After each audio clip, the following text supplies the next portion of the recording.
Linux has taken over the world. Once called a cancer by Microsoft, there is now more Linux running in Microsoft Azure than there is Windows. But how did a student's pet project achieve such global data center dominance? Today we're going to follow part of the Linux family tree and chart the evolution of what has become known as Enterprise Linux. This video was sponsored by CIQ, but I have no sales pitch for you. I'm not going to list their products, and they stayed pretty hands-off so they weren't influencing the narrative of the video. They just wanted someone to document the history of Enterprise Linux and where they fit into it. Our journey begins in the 1960s with a mainframe operating system called Multics, the Multiplexed Information and Computing Service. This has been developed by a combination of MIT, General Electric and Bell Labs, who were owned by AT&T. The influence of Multics persists through to the systems we use today, but the project itself wasn't without problems.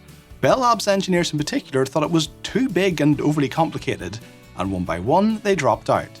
In 1969, a group of them started working on a simpler operating system which took inspiration from Multics. The first version was released the following year in 1970, and in a nod to Multics, it was named the Uniplexed Information and Computing Service. You may know it as Unix. Wait, is that what Unix stands for? Yes sir, but they spelled it with an X because X's are cool. The world of computing certainly thought Unix was cool, and several derivative works sprung up, such as the Berkeley Software Distribution, BSD, first released in 1977, and Sun Unix by Sun Microsystems from 1982 onwards, later renamed to SunOS. Operating systems that weren't Unix would often copy its principles, describing themselves as Unix-like. One of the most important of these was GNU, started by Richard Stallman in 1983. GNU was notable because it was free. That's free as in freedom, not just price. The code was available to anyone, something Richard Stallman believed in very strongly. In 1985, he founded the Free Software Foundation to promote these ideals and develop GNU. This wasn't open source as we know it today, but this is where it began. The Free Software Foundation's definition of free is a bit stricter though. So if open source was vegetarian, these guys would be the vegans? Yeah. Would they insist on telling everyone about it, even if they weren't remotely interested? Pretty much. They weren't the only ones producing Unix-like operating systems though.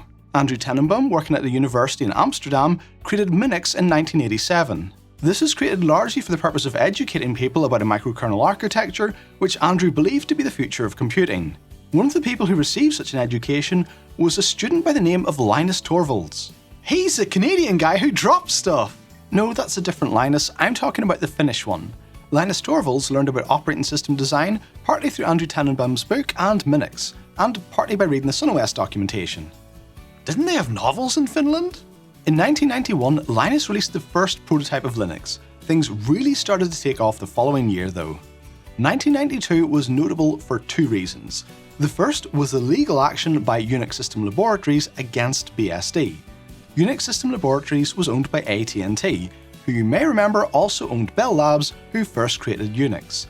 They saw organizations distributing Unix derivatives, and they decided they weren't happy about other people infringing their money. Oh, sorry sir, that was supposed to say copyright. The other thing that happened this year is that Linus Torvalds, having listened to a speech by Richard Stallman the previous year, relicensed Linux under the GNU General Public License, the GPL. This opened the floodgates.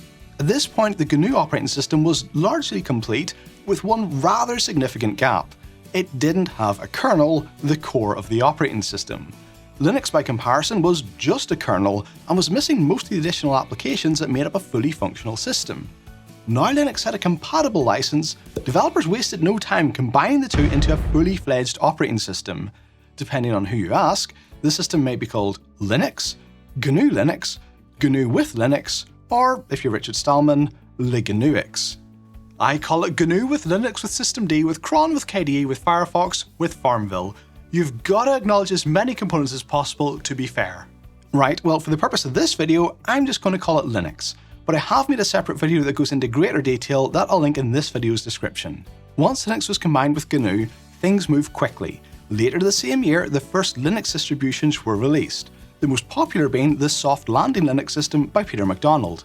In 1993, Patrick Vogerding released a new distro based on the Soft Landing Linux system. He didn't want people to take it too seriously, so he called it Slackware. Wait, the Slackware? The oldest actively maintained Linux distribution? That's the one. Well, that was a stupid name. He should have called it Longevityware. Another Linux distro released this year was Debian, created by Ian Murdoch, which is also still around and going strong. With the BSD lawsuit making Unix derivatives appear somewhat risky, and Linux beginning to show promise as an alternative, a lot of the momentum moved from Unix to Linux. The following year, in 1994, two heavyweight commercial distributions were born. The first was SUSE, or rather SUSE Linux at this point, which started out as a German translation of Slackware. The second was a commercial beta from Mark Ewing, a man famous for being really good at Linux and always wearing a red hat. His distro was called Red Hat Software Linux, although that name didn't last long. By the following year, it was out of beta, had been bought by Bob Young, and had been renamed first to Red Hat Commercial Linux and then to simply Red Hat Linux. Red Hat Linux offered paid support for businesses. Whilst commercial in nature, the support was optional. You could download and use Red Hat for free if you were content to support it for yourself. SUSE also continued to evolve. In 1996, it became its own distribution instead of just a Slackware translation. SUSE Linux Enterprise Server, a name that persists today, was released for IBM S390 in the year 2000 and x86 in 2001. In 2002, a new Red Hat distribution arrived called Red Hat Linux Advanced Server. This was more focused on the enterprise use case, less fast-moving, more testing, prioritizing stability above all else. It was also subscription only. There was no free version, although the source code was still free and Red Hat Linux was still free. Also in 2002, a man by the name of Greg Kurtzer, who also happens to be the CEO of CIQ, that's your sponsorship link, decided that something was missing from this growing RPM Linux landscape. RPM, by the way, refers to both Red Hat and SUSE in this case, as they had both adopted the RPM package manager created by Red Hat. Greg came from the Debian world, and whilst the commercially backed RPM distros were gaining a lot of traction, he felt they really needed a more community-based distribution akin to Debian. To achieve this, Greg created the cAos Foundation and started working on an RPM distro called cAos Linux. In 2003, Red Hat Advanced Linux Server was rebranded to the now familiar name of Red Hat Enterprise Linux, aka RHEL. Also in 2003, Red Hat announced they were getting rid of traditional Red Hat Linux in favour of its enterprise cousin, and a new distro called Fedora Core, now known as Fedora Linux or simply Fedora.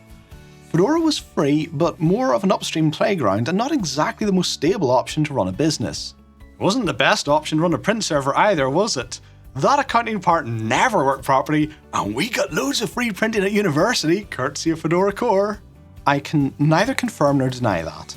Oh, good idea, sir, they might be watching this. The suddenly defunct Red Hat Linux had promised organisations a free distribution with the option to pay for support on an as-needed basis, and many had bought into this idea. Suddenly taking that away left a lot of people stranded, as they simply hadn't or couldn't budget for the subscription-only RHEL. But the code was technically still free, it was Linux. So a bunch of people had the idea to build their own versions of RHEL from the source code and make them available to anyone blindsided by the end of Red Hat Linux. Most of these new distros fizzled out pretty quickly, but one in particular enjoyed a huge amount of success. This one began at the cAos Foundation, started by Greg Kurtzer the year previous. The team at cAos decided to start working on their own rebuild of RHEL to fill the gap left by Red Hat Linux. The key members of this team in the early days were Greg Kurtzer, Rocky McGough, Lance Davis, and Russ Herald. To differentiate this from cAos Linux, it was renamed cAos EL, presumably for Enterprise Linux. Or L. What? Maybe they named it after a girl called Elle. I don't think so. Debian's named after a girl? There's a girl called Debian? No. Ian Murdoch's girlfriend was called Deborah. Deb plus Ian, Debian. That actually makes sense. Oh, hey Manjaro honey. Sorry, personal call. Are you seriously trying to pretend you have a girlfriend called Manjaro? No. Oh, see, I thought... She dumped me. Oh, sorry. The name cAos EL didn't last long. Lance suggested they change it to the Community Enterprise Operating System, or CentOS. Greg liked it, the others agreed, and CentOS was born. Wait, are we sure it's CentOS and not CentOS? Actually, it was originally supposed to be pronounced CentOS. Oh, so we're going with CentOS then? No, of course not. This is my channel, it's CentOS. If you ever wondered why on earth modern day CentOS Stream has a cAos star as its logo, well, now you know CentOS started in the cAos Foundation as cAos EL. CentOS became the dominant Red Hat Enterprise Linux rebuild. Unfortunately, Rocky McGough passed away just before it's released, having done most of the technical work by that point, but the team soldiered on. 2004 saw the release of a desktop distribution in the Debian tree by the name of Ubuntu. Now a commercial titan in the Linux world, there was no server edition at this stage, but Canonical's focus on usability succeeded in attracting more people to the Linux ecosystem, so it felt wrong not to give them a mention, even though the name Enterprise Linux refers to distros based on RHEL rather than Debian, which may of course also be used in enterprise environments. In 2005, CentOS had a few legal snags with Red Hat, and there was conflict within the leadership team. I'm not going to get into who said what about whose mother, because I wasn't there, and frankly most of the people who argue about this on the internet weren't there either. The end result was that all parties wanted CentOS to succeed, and sometimes as a parent you have to let your kids go and make their own mistakes for themselves. The decision was made to have CentOS separate from the cAos Foundation. Greg stayed with cAos, Lance and Russ went with CentOS. In 2006, another major player entered the enterprise Linux space in the form of Oracle. Oracle created their own RHEL rebuild. It was free with an option for paid support from Oracle. They also provided a custom Unbreakable kernel that was based on a more up-to-date version of Linux and included a few optimizations for Oracle workloads. It didn't gain as much popularity within the Linux community as CentOS because it was another corporate distribution, but it did well enough in the business world. In 2008, the CentOS leadership again found themselves embroiled in internal conflict. This time it went quite public, so you can Google it if you really care. The important thing is that it was resolved the following year, and things were back to normal in 2009. In fact, by 2010, CentOS was the most used Linux distribution on web servers globally, a title it held for 2 years. By 2014, Red Hat became quite enamoured with the CentOS distribution, and a move that arguably reduced the community part of Community Enterprise Operating System, Red Hat took control of CentOS. Wait, are we calling it ENTOS now? No, still CentOS. Okay, gotcha. This wasn't some kind of hostile takeover, it was cordial, supportive even. Red Hat gave jobs to the majority of the CentOS team and offered to fund the project. There were conditions.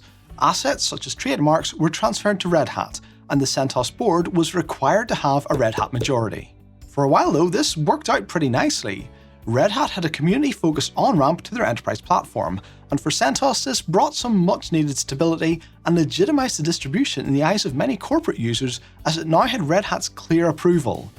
Fast forward to 2019, and this time it's Red Hat's turn to be taken over by IBM. Also in 2019 came the release of CentOS 8, now called CentOS Linux. The reason for sticking the word Linux into the name was to differentiate it from a new free distribution called CentOS Stream.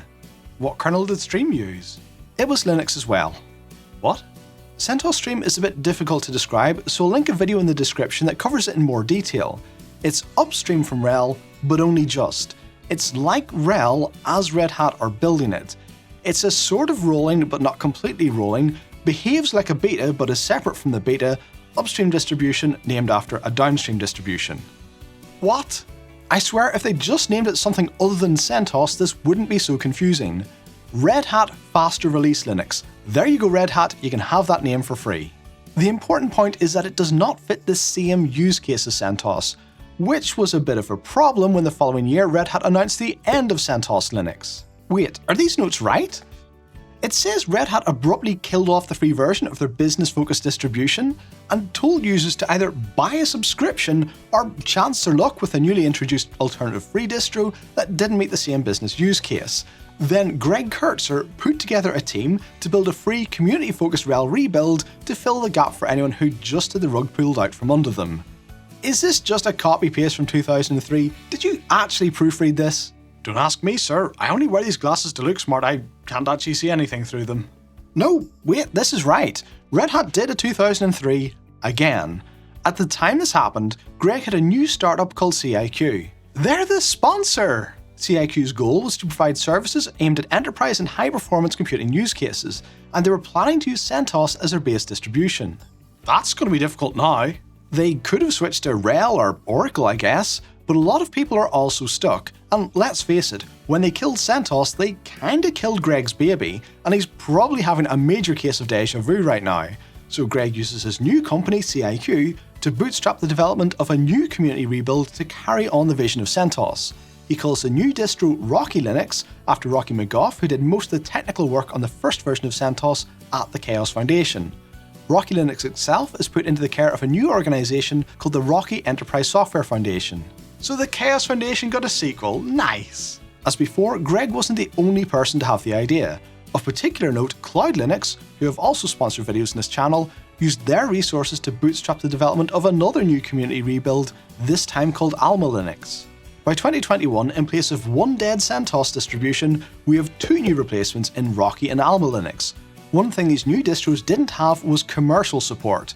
Officially, CentOS didn't either, but by the time it was killed off, it was well understood that if you got stuck, you could pay some money, run a script, give it a RHEL paint job, and get some help from Red Hat. This was a sticking point for businesses, so CloudLinux began offering paid support for AlmaLinux through their TuxCare brand, and CIQ began offering optional paid support for Rocky Linux. I should note that in 2021, Red Hat also made a change to their developer subscription that allows anyone to sign up and use a limited number of RHEL installations for free. Unlike Rocky, Alma, or CentOS though, this does require a subscription. This is a legitimate way to use RHEL for free in limited quantities, but you live with the risk that should Red Hat change their mind again, your servers will have mere months before they start receiving security updates. In 2022, SUSE announced Liberty Linux, which was a support service to Red Hat users. SLES is, remember, another major enterprise-focused RPM distro. This wasn't a fork. Oh, I do like foreshadowing. It was a way to give enterprise customers with mixed RHEL and SUSE estates a single place to get support and avoid getting bounced between vendors. Back to Red Hat. It's 2023 now, and they're starting to feel a bit cheated by this point, because other people are selling support for a product that Red Hat has essentially built for them, and Red Hat would prefer to have those support dollars themselves. But didn't they say that free users never upgrade to the paid version? Isn't that one of the justifications they gave for killing CentOS, that it wasn't generating enough support money to make it worthwhile maintaining? I'm not going to get into that, but if you want to laugh, I'll link my interpretation of it in the video description. Anyway, going by the letter of the GPL, which predates the internet and therefore does not make explicit reference to online distribution, Red Hat was only technically obligated to provide source code to people who receive compiled binaries. Well, yeah, but we know the purpose of the GPL is to ensure people are free to share and modify the source code, right? So they removed public access to the source code and stuck it behind a RHEL subscription, which requires acceptance of an agreement not to share the code. Oh wow, how did they manage to do that without pissing off the entire Linux community? How did this affect the rebuild distros? AlmaLinux took a somewhat diplomatic approach and agreed to start using CentOS Stream as their upstream source, which is what Red Hat wanted. They've dropped their original goal of being bug-for-bug compatible with RHEL and are now aiming to be binary API compatible. While this kind of diverges from their original aim, it means they're free to include additional packages beyond those chosen by Red Hat. AlmaLinux has made these packages available to compatible distros, so everyone in the enterprise Linux space can benefit from them. Rocky, by comparison, has remained steadfast in their original goal of being bug-for-bug compatible with Red Hat Enterprise Linux. Essentially, it's business as usual, 100% compatible, no changes here. But they don't have the source code! They don't have easy access to it in a nice Git repo, but there are other ways to get it.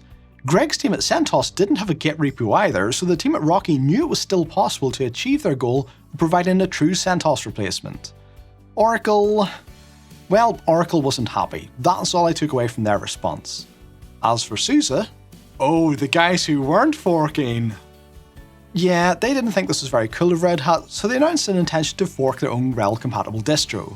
They also got chatting to CIQ, because they realised that they and Rocky were going to be jumping through similar hoops to do things above board, and it might be better to combine forces. Oracle got on board as well, and the three of them together founded OpenELA. Ugh, not another distribution. Not this time. OpenELA's mission is to make sure a public repository of enterprise Linux source code is always available for downstream distributions to use. That means Rocky Linux, Liberty Linux, Oracle Linux, and anyone else who wants to build a distribution based fully or in part on enterprise Linux. That's Red Hat Enterprise Linux, right? For now, yes.